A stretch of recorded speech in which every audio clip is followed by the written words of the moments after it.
Assalamualaikum warahmatullahi wabarakatuh. Selamat berjumpa kembali dengan kami Media Kunci. Sobat-sobat kunci yang berbahagia, kita akan menyambung seri kajian filsafat Islam yang disajikan melalui Media Kunci ini secara rutin. Tidak terasa ternyata kita sudah melewati banyak tema.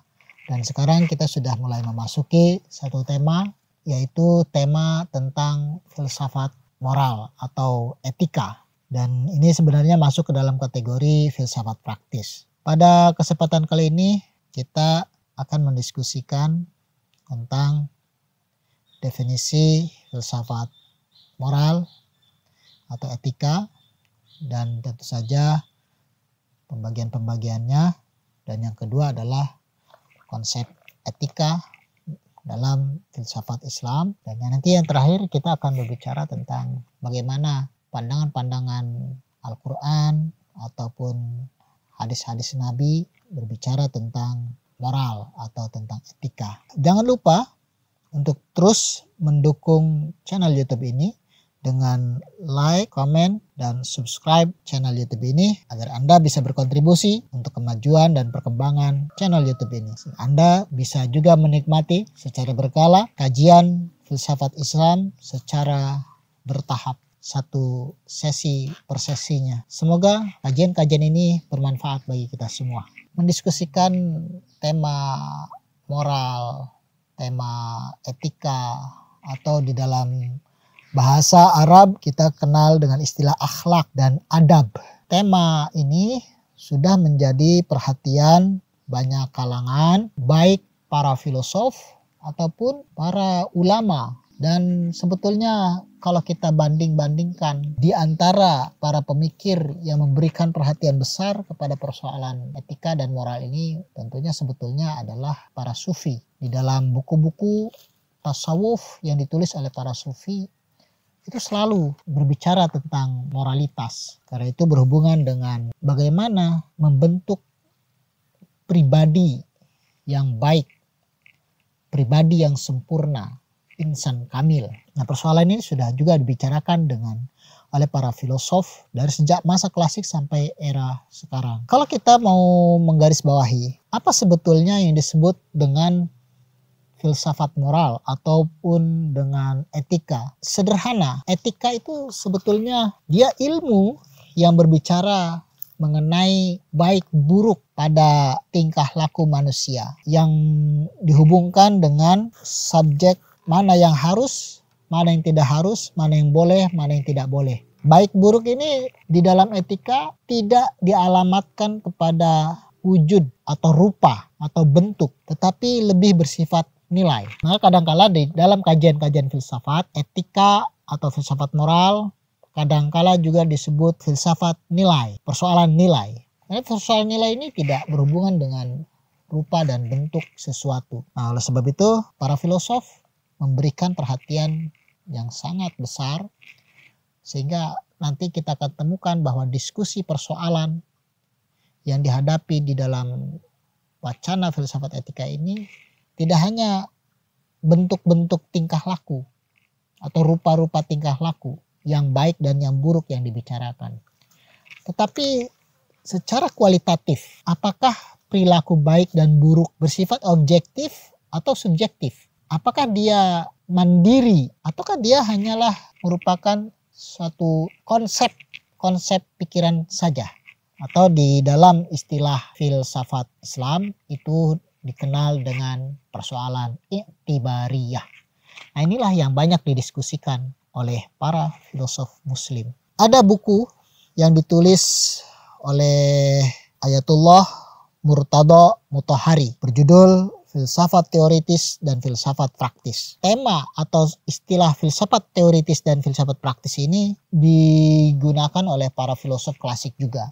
Mungkin mengikuti sistematika filsafat Aristoteles, ini filsafat teoritis dan filsafat praktis. Filsafat teoritis itu adalah diskursus konsep-konsep yang bersifat kognitif, sementara filsafat praktis itu adalah diskursus yang berhubungan dengan perbuatan-perbuatan manusia, yang mana perbuatan-perbuatan manusia ini diikat oleh sistem nilai. Baik, buruk, benar, salah, boleh dan tidak boleh, wajib dan tidak wajib, harus dan seharusnya dan tidak seharusnya. Nah itu filsafat itu. Sehingga kalau kita membaca buku Asy-Syifa karya Ibnu Sina misalkan, ketika dia berbicara tentang filsafat praktis atau al-falsafah al-amaliyah di dalam kitab itu, maka Ibnu Sina mendiskusikan tentang bagaimana sistem nilai di dalam politik, bagaimana pikiran kita mengatur tata politik. Seorang pemimpin, berbicara tentang seorang pemimpin, imamah. Ibnu Sina berbicara juga tentang tata kelola rumah tangga, keluarga yang menjadi dasar daripada konsep tentang masyarakat. Ibnu Sina juga berbicara misalkan tentang hikmah dan tujuan daripada ibadah. Nah, pada wilayah praktis ini Ibnu Sina tidak banyak berteori dengan teori-teori yang rumit seperti kita temukan pada persoalan-persoalan metafisika. Yang paling menarik sebetulnya adalah karya Ibnu Miskawayh. Dia menulis satu buku berjudul Tahdzibul Akhlaq. Nah, ini karya Tahdzibul Akhlaq karya Ibnu Miskawayh itu berbicara tentang filsafat moral. Bagaimana jiwa manusia ditempa melalui proses yang terdidik, bagaimana manusia mengembangkan potensi-potensi nafsiyahnya agar dia bisa mencapai titik kesempurnaannya, sehingga di dalam kesempurnaan itu manusia menemukan kebahagiaan. Nah, Ibnu Miskawayh berbicara tentang itu di dalam Tahdzibul Akhlaq. Satu karya yang tidak kalah menariknya sebetulnya, meskipun para sejarawan filsafat Islam itu tidak memasukkan tokoh ini ke dalam kelompok filosof seperti Ibnu Sina, Al-Farabi, Al-Kindi, dan lain-lainnya. Yaitu Al-Mawardi. Dia seorang ahli fikih dari kalangan Sunni. Menulis buku berjudul Adabud Dunya Waddin. Nah, itu adalah buku teori tentang etika. Dia bicara tentang akal sebagai dasar pijakan bagi manusia di dalam mempertimbangkan tidak hanya untuk persoalan pengetahuan, tetapi mempertimbangkan tingkah lakunya. Bagaimana akal mengendalikan hawa nafsu. Setelah dia bicara tentang akal, Al-Mawardi juga bicara tentang syahwat, hawa nafsu. Lalu setelah itu banyaklah baru bicara tentang adab di dalam ilmu, adab di dalam pergaulan, adab-adab yang lain dibicarakan oleh Al-Mawardi di dalam buku itu. Itu adalah beberapa karya yang berbicara tentang etika atau moral. Kalau kita bicara dari kalangan sufi, tentu sudah tidak lagi asing. Hampir semua literatur tasawuf itu berbicara tentang moral. Bagaimana konsep kesabaran, ketulusan, bagaimana konsep kesungguhan, bagaimana kita mengendalikan hawa nafsu, bagaimana kita mencapai kebahagiaan melalui usaha atau mujahadah mengendalikan hawa nafsu, mematangkannya sehingga semua diarahkan kepada kebaikan-kebaikan. Nah, itu dibicarakan oleh para sufi. Sebut saja Al-Ghazali misalkan di dalam Ihya Ulumuddin itu sudah sangat lengkap sekali. Nah, itu sekelumit karya-karya para pemikir Muslim klasik yang berbicara tentang etika. Nah, rupanya karya-karya semacam ini juga banyak berpengaruh di dunia barat. Para filosof barat juga banyak mendiskusikan persoalan etika.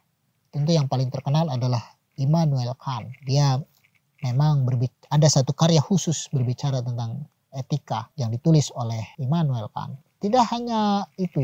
Apa kemudian yang menjadi persoalan mendasar di dalam diskursus tentang filsafat etika? Diskursus yang pertama kali banyak menguras perhatian para filosof itu adalah apakah etika itu bersifat objektif ataukah subjektif? Apakah etika itu bersifat wujudiyah, maujud, sesuatu yang maujud seperti benda-benda, materi yang bisa dilihat bentuknya, ataukah dia adalah konsep iktibariyah, konsep-konsep persepsi saja? Nah, itu poin pertama yang banyak didiskusikan oleh para filosof. Plato misalkan ketika dia berbicara tentang etika, kata Plato, baik buruk itu adalah wujud mandiri di luar jiwa manusia. Sehingga manusia bisa melihat satu perbuatan ini adalah baik, ini adalah buruk. Seperti kita melihat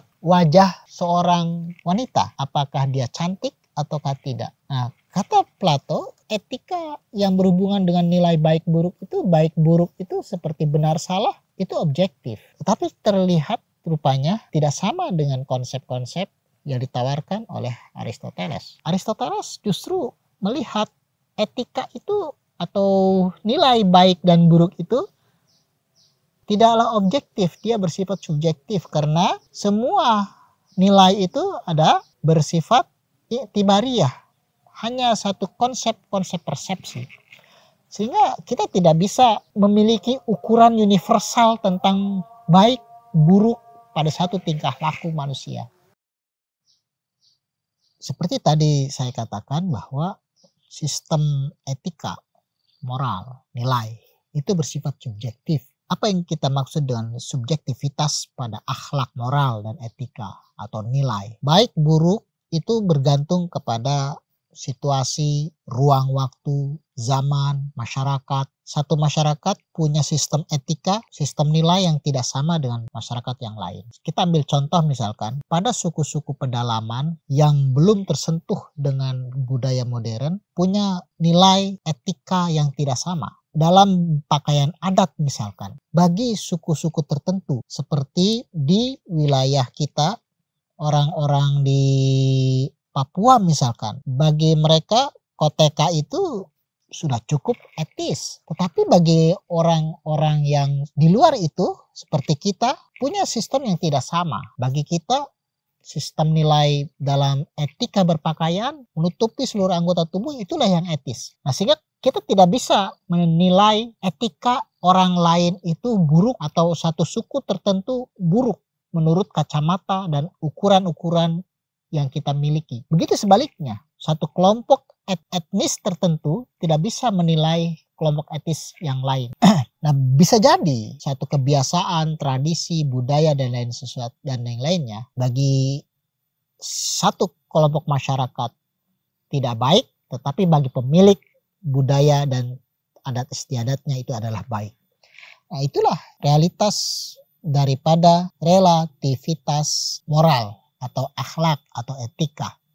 Kita ambil contoh lain misalkan, dalam etika berpakaian, di fenomena kita masyarakat kita sekarang misalkan, kita sekarang hampir tidak bisa membedakan etika berpakaian untuk kepentingan formal dan yang non formal. Misalkan, apakah seorang pejabat tinggi negara terikat oleh kode etik berpakaian tertentu yang mengharuskan dia berpakaian ini, berpakaian itu. Contoh misalkan presiden kita sekarang itu lebih terlihat santai meskipun dia misalkan menjalankan tugas-tugas pemerintahan dengan cara berpakaian yang santai, lengan kemeja misalkan biasa dilipat, sepatu menggunakan sepatu kasual, tidak seperti pejabat-pejabat lainnya misalkan sebelum era kita. Apakah ini kita bisa mengatakan ini tidak beretika ataukah justru sudah cukup etis? Perbedaan zaman dari zaman dulu dengan zaman sekarang punya sistem nilai yang tidak sama. Belum lagi latar belakang sosiologis dan kultural orang-orang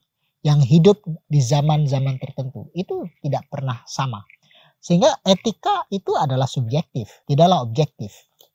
Contoh lagi, apakah makan misalkan dengan tangan kanan itu etis? Bagi yang normal, sehat, mungkin inilah yang etis. Tetapi bagi, mohon maaf, yang tidak punya tangan kanan, mungkin makan pakai tangan kiri. Adalah salah kalau kita memukul rata semua itu dengan sudut pandang terbatas. Sistem nilai yang kita punya saja. Nah, disitulah akan terjadi pertarungan nilai di dalam kehidupan sosial dan bermasyarakat. Lalu, apakah cukup pada pembicaraan itu saja filsafat etika ini? Di dalam wacana etika para filosof muslim, etika itu berhubungan dengan kebahagiaan. Orang yang berbahagia itu adalah orang yang beretika, orang yang bermoral. Terlepas dari moralitas, etika, nilai itu apakah subjektif ataukah objektif. Tetapi semua terikat untuk mencapai satu kebahagiaan. Dan ini diakui oleh semua para filosof muslim. Nah, apa yang dikatakan oleh para filosof muslim? Di dalam jiwa manusia itu ada 3 kekuatan.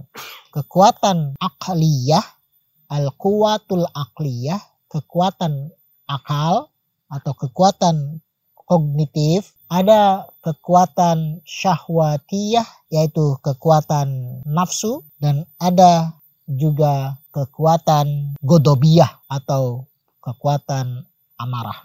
Kadangkala kita melihat 3 kekuatan itu dengan sudut pandang yang negatif.